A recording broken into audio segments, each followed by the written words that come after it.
कल आप लोगों को बताया था इनपुट डिवाइस के उपकरणों के बारे में जानकारी दी गई थी, जिसमें keyboard, mouse, scanner, camera, OMR, VCR, MICR आदि की जानकारी दी गई थी। आइए चलते हैं अब प्रोसेसिंग यूनिट की ओर। प्रोसेसिंग यूनिट प्रक्रिया इकाई। इस इकाई का पूरा नाम होता है सेंट्रल प्रोसेसिंग यूनिट।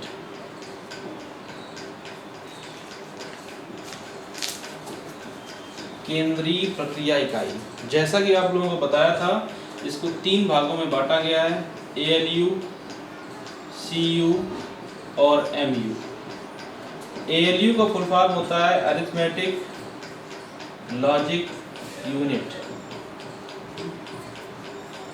CU का होता है कंट्रोल यूनिट और MU का होता है मेमोरी यूनिट। इसको हिंदी में बोलते हैं गणितीय एवं तार्किक इकाई।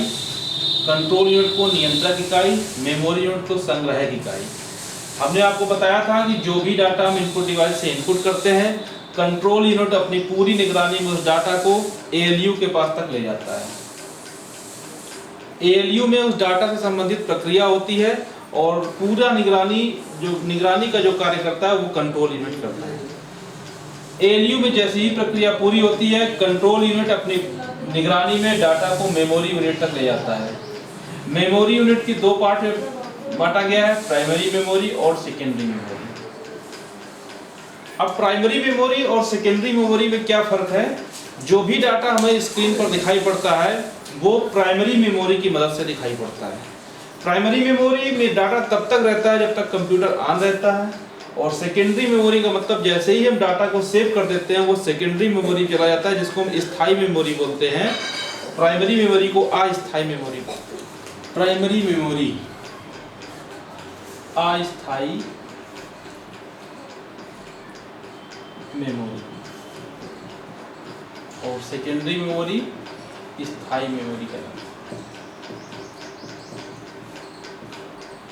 प्राइमरी मेमोरी में डाटा कंप्यूटर के ऑन रहने तक ही सुरक्षित रहता है, यानी कंप्यूटर जब तक हमारा ऑन रहेगा प्राइमरी मेमोरी में डाटा संरक्षित रहेगा, दिखाई पड़ेगा, काम भी कर सकते हैं। लेकिन कंप्यूटर को बंद करने के बाद वो डाटा दोबारा नहीं मिलेगा।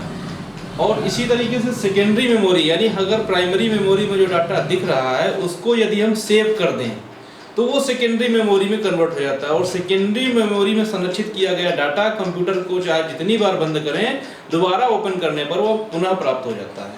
इसी तरीके से प्राइमरी मेमोरी को जो कार्य करने की गति होती है बहुत तीव्र होती है, लेकिन सेकेंडरी की मेमोरी की गति जो होती है प्राइमरी की अपेक्षा बहुत ही कम होती है।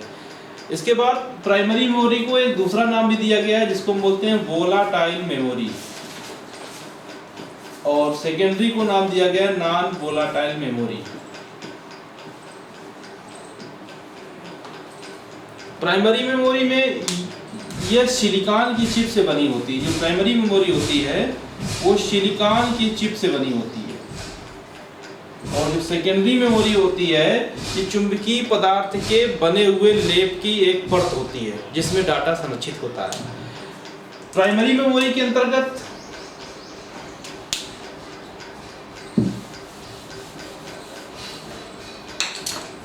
रैम, रोम, प्रोम, ईप्रोम, ईईप्रोम आदि आते हैं। रैम का फुल फॉर्म होता है रैंडम एक्सेस मेमोरी। रोम का होता है रीड ओनली मेमोरी। प्रोम का होता है programmable read only memory. EPROM का erasable programmable read only memory. EPROM का electrically erasable programmable read only memory. इस प्रकार से ये मेमोरी प्राइमरी मेमोरी के पार्ट्स हो गए। इस तरीके से रैंडम एक्सेस मेमोरी, बिना कंप्यूटर में रैंडम एक्सेस मेमोरी के कंप्यूटर कार्य नहीं कर सकता है। जितनी इसकी क्षमता अधिक होगी उतनी ही क्षमता से अधिक स्पीड से कंप्यूटर कार्य करेगा। रीड ओनली मेमोरी, जब हम किसी कंप्यूटर में सीडी रोम वगैरह लगाते हैं तो उसको रीड करने के लिए एक्सटर्नल डिवाइसेस की मेमोरी को रीड करने के लिए रीड ओनली मेमोरी का प्रयोग करते हैं। प्रोग्रामेबल रीड ओनली मेमोरी इसी तरीके से है। Erasable programmable read only memory है और electrically erasable programmable read only memory है। सेकेंडरी मेमोरी में hard disk, floppy disk, compact disk, digital visual disc,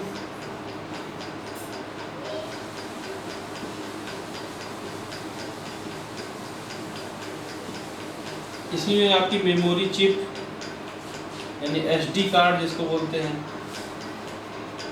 आदि। हार्ड डिस्क कंप्यूटर की फिक्स्ड स्टोरेज डिवाइस है, यानी कंप्यूटर में ऑन करने से लेकर के ऑफ करने तक का जो भी डाटा सेव होता है वो सेकेंडरी मेमोरी में ही सेव होता है। बिना हार्ड डिस्क के कोई भी कंप्यूटर कार्य नहीं कर सकता है। फ्लॉपी डिस्क, सीडी के आविष्कार के पहले एक चौकोर 3.25 इंच की और 5.25 इंच की एक प्लास्टिक के खोल के अंदर चुंबकीय पदार्थ की रील लगी हुई, चुंबकीय पदार्थ का लेप लगा हुआ एक डिस्क होती थी जिसमें डाटा संरक्षित होता था। इसमें जो डाटा संरक्षित होता था वो टिकाऊ कम होता था, कोई भी इसकी सिक्योरिटी नहीं थी कब ये डाटा इरेज हो जाएगा और दोबारा काम में आएगा या नहीं आएगा। कॉम्पैक्ट डिस्क, ये फ्लॉपी डिस्क के बाद जब से इसका आविष्कार हुआ तो फ्लॉपी डिस्क का कार्य बिल्कुल समाप्त हो गया। कॉम्पैक्ट डिस्क एक प्लास्टिक का खोल होता है जिसके ऊपर चमकते हुए चुंबकीय पदार्थ का लेप लगा हुआ होता है जिसमें डाटा संरक्षित होता है। क्योंकि चुंबकीय पदार्थ इतना हल्का होता है, इसको संरक्षित करने के प्लास्टिक के ये कवर में चिपका दिया जाता है जिससे वो सुरक्षित बना रहता है। सीडी, इसको आप दूसरे नाम से सीडी, शॉर्ट में सीडी के नाम से जानते हैं। डिजिटल विजुअल डिस्क, सीडी और डिजिटल विजुअल डिस्क में सिर्फ फर्क इतना है, साइज दोनों का बराबर होता है और उसी तरीके से चुंबकीय पदार्थ का लेप लगा हुआ, इसमें भी आपका प्लास्टिक के खोल में चुंबकीय पदार्थ का लेप लगा हुआ पदार्थ होता है और क्षमता में अंतर होता है। इसमें अधिकतम 700 MB तक का डाटा आ जाता है और इसमें 4 GB तक का डाटा आता है। ये फर्क है। GB और MB क्या होता है इसके बारे में अगले चैप्टर में आप लोगों को बताया जाएगा। SD कार्ड जो मेमोरी चिप सभी ने देखी होगी, मोबाइल में लगी होती है मेमोरी चिप, वो होता है SD कार्ड। ये भी सेकेंडरी स्टोरेज के अंतर्गत आता है। संग्रह क्षमता होती है,